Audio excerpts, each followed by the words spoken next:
Hello everyone, मेरा नाम है एचपी और आप देख रहे हैं master in computer attack tool virus worm. तो आज हम बात करने वाले हैं वॉर्म्स के बारे में।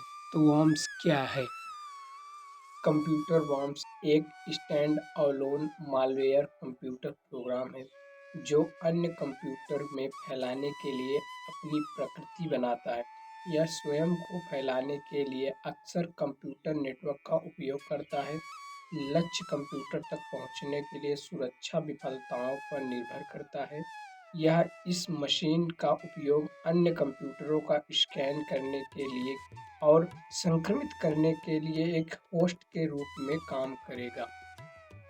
तो आज हम बात करने वाले हैं एजेंट BTZ के बारे में। तो आज हम आपको बताएंगे कि एजेंट BTZ क्या है। तो एजेंट BTZ, जिसे ऑटो रन भी कहा जाता है, एक कंप्यूटर वॉर्म है जो स्पाईवेयर के साथ USB फ्लैश ड्राइव को संक्रमित करता है। सील FDC वॉर्म का एक प्रकार है।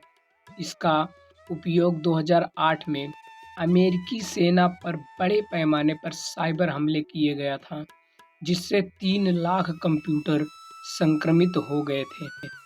तो चलिए हम बात करते हैं टाइप ऑफ एजेंट BTZ के बारे में। तो ये कितने प्रकार के होते हैं? तो ये 2 प्रकार के होते हैं।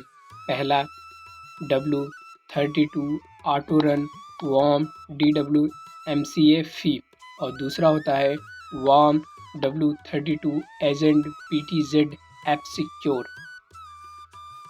तो चलिए हम आपको W32 auto run worm DWMCA फी के बारे में बताते हैं। तो ये किस तरह से वर्क करता है। तो इसमें W32 ऑटो रन वॉर्म शारीरिक संपर्क से फैलता है। आपके कंप्यूटर के मामले में इसका अर्थ है एक संक्रमित फ्लैश ड्राइव को कनेक्ट करना, एक साझा इंटरनेट कनेक्शन में लॉग इन करना या एक साझा बाहरी हार्ड ड्राइव को प्लग करना। एक बार जब वॉर्म किसी साझा कनेक्शन या डिवाइस के माध्यम से एक नए कंप्यूटर को संक्रमित कर देता है तो यह खुद को कई बार दोहराता है और फैलने के और तरीके तलाशता है। तो चलिए हम इसके दूसरे feature worm W32 agent BTZ app secure के बारे में बताते हैं कि ये किस तरह से वर्क करता है।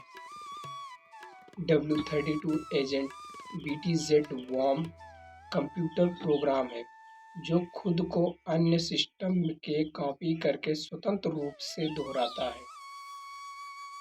तो चलिए हम इसे यूज करके देखते हैं कि किस तरह से इसे यूज किया जाता है।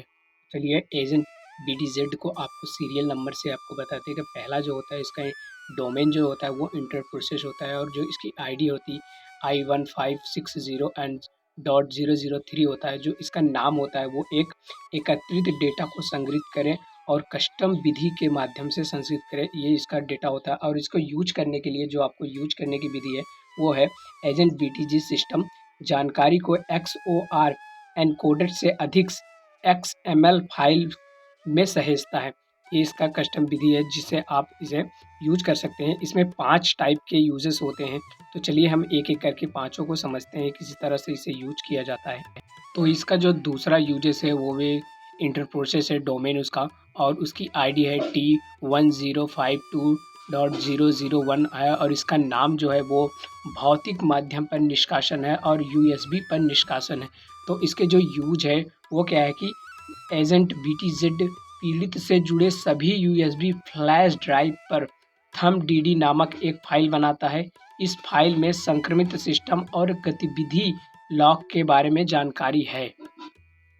तो सीरियल नंबर 3 की बात करें तो इसका भी डोमेन सर्वर है जो इंटर प्रोसेस है और इसकी आईडी है 1105 है। उसका जो नाम है इंटरग्रेस टूल ट्रांसफर। और इसका जो यूज है वो क्या करता है, एजेंट BTZ एक निर्दिष्ट डोमेन से एनक्रिप्टेड बाइनरी डाउनलोड करने का प्रयास करता है। तो हम चौथे नंबर की बात करें तो इसका भी डोमेन सर्वर इंटर प्रोसेस है और इसकी भी आईडी 1091 है और इसका नाम है हटाने योग्य मीडिया के माध्यम से प्रतिकृत। तो इसके यूज में क्या करना है कि यूज करने के लिए आपको एजेंट BTZ अपने आप को हटाने योग्य मीडिया उपकरणों पर छोड़ देता है। अपने आप को हटाने योग्य मीडिया उपकरणों पे छोड़ देता है और उस फाइल को चलाने के निर्देशन के साथ एक ऑटो रन INF फाइल बनाता है। जब डिवाइस को दूसरे सिस्टम में डाला जाता है तो यह ऑटो रन INF खोलता है और मालवेयर लोड करता है। तो इसके 5वें नंबर की बात करें तो इसका डोमेन सर्वर इंटरप्रोसेस है और इसकी ID 1016 है। तो इसका नाम जो है सिस्टम नेटवर्क कॉन्फ़िगरेशन डिस्कवरी है और इसके यूजेस में क्या है कि इसके एजेंट BTG नेटवर्क एडाप्टर के IP और मैक एड्रेस के साथ साथ नेटवर्क एडाप्टर के डिफ़ॉल्ट गेटवे फर्स्ट सेकंड विंस एंड DHCP और DNS सर्वर के IP एड्रेस को एकत्र करता है और उन्हें एक लॉग फाइल में सेव करता है। तो जो इसके 6वें नंबर पे भी उसका डोमेन सर्वर है इंटरप्रोसेसर और इसकी ID 1033 है। तो इसका जो नाम है वो सिस्टम ऑनर यूजर डिस्कवरी है। तो इसका जो यूज करने का वो है तो वो उसमें क्या है एजेंट BTZ विक्टिम का यूज़र का नाम प्राप्त करता है और उसे फाइल में सेव करता है। तो अभी तक मैंने आपके इसके यूज़ के बारे में बताया। तो अब चलिए एक्सेल की मदद से हम समझते हैं ये एजेंट BTZ वायरस किस किस सेक्टर में काम करता है। तो चलिए हम आपको दिखाते हैं कि ये किस किस सेक्टर में काम करता है। ये रिकॉनासेंस सेक्टर में भी काम करता है और डेवलपमेंट के सेक्टर में भी काम करता है, एक्सेस के सेक्टर में भी काम करता है, ये एडिक्शनल सेक्टर में भी काम करता है। इसी तरह से आप देखते जाइए कि ये कितने तमाम सेक्टर में ये काम करता है। इसीलिए कहा गया था कि जब इसने अमेरिका पे पहली बार वार किया था सन 2008 में तो अमेरिका अपने घुटनों पे आ गया था इस वॉर्म्स के ज़रिए।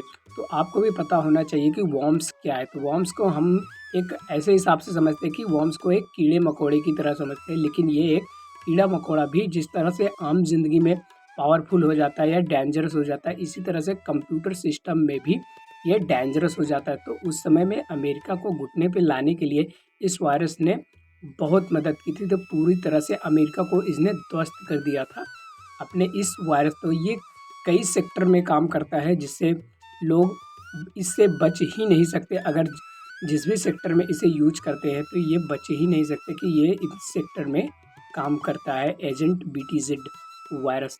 तो ये वायरस भी है और एक तरह के वॉर्म्स भी। वॉर्म्स के बारे में तो आप जानते हैं, वॉर्म्स का मतलब होता है कीड़ा मकोड़ा।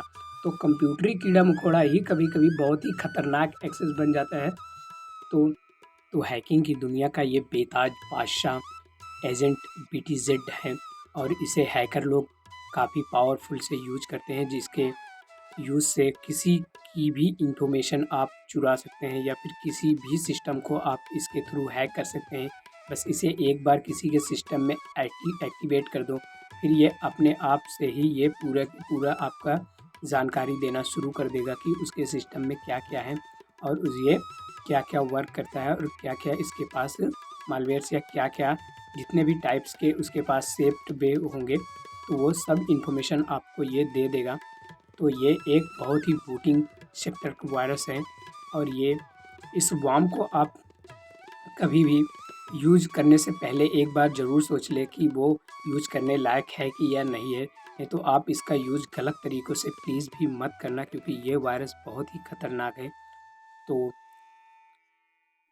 और भी आप वॉर्म्स के बारे में जानना चाहते हैं तो हमारे channel master in computer attack tool virus and worm के बारे में तो यहाँ पे सब्सक्राइब कर लो, क्योंकि आपको एक से एक वॉर्म्स, वायरस और अटैक टूल के बारे में बताया जाएगा। तो आगे चल के हम इसकी प्रोग्रामिंग के बारे में भी आपको बताते थे कि इसकी प्रोग्रामिंग किस तरह से की गई थी। आप भी अगर इसकी प्रोग्रामिंग करना चाहें तो यहाँ से आप कर सकते हैं, क्योंकि इसकी प्रोग्रामिंग जो है वो बहुत ही नॉर्मली थी, लेकिन फिर भी ये इतने पावरफुल तरीके से वर्क करता है। आप इसको ऑनलाइन तरीके से भी आप किसी के सिस्टम में इसका डेटा कॉपी करके भेज भी सकते हैं। तो वहाँ से आप इसको उसके डेटा में तो इसको कंट्रोल करना बहुत ही आसान है, क्योंकि आपको यहाँ पे बैठे-बैठे आपके पूरे सिस्टम, चाहे जिस भी सिस्टम में आप इसे डालोगे वो आपको यहाँ पे जानकारी। तो चलिए हम आपको इसको दिखाते हैं कि ये इसका जो प्रोग्रामिंग हुई थी वो इस तरह से कुछ हुई थी। तो यहाँ पे आप देखते जाइए, जितना भी स्क्रॉल डाउन हो रहा है आपको पूरा का पूरा ध्यान में देखिए, ये इसी तरह से इसकी प्रोग्रामिंग हुई थी। तो ये प्रोग्रामिंग को यूज करके आप भी एक नया एजेंट BTZ बना सकते हैं। तो ये ज़रूर ध्यान देना, क्योंकि ये गवर्नमेंट से सर बैन है, तो आप इसका यूज़ तभी करना जब आपको ज़रूरत हो। तो बाद में फिर तो चलिए इसका और हम आपको बताते हैं। आप जिस वॉर्म के बारे में जानना चाहते हैं तो प्लीज़ हमें कमेंट्स करें। तो वीडियो अच्छी लगी हो तो हमारे channel master in computer attack tool virus and worm को like, share, comment and subscribe करें। Thank you.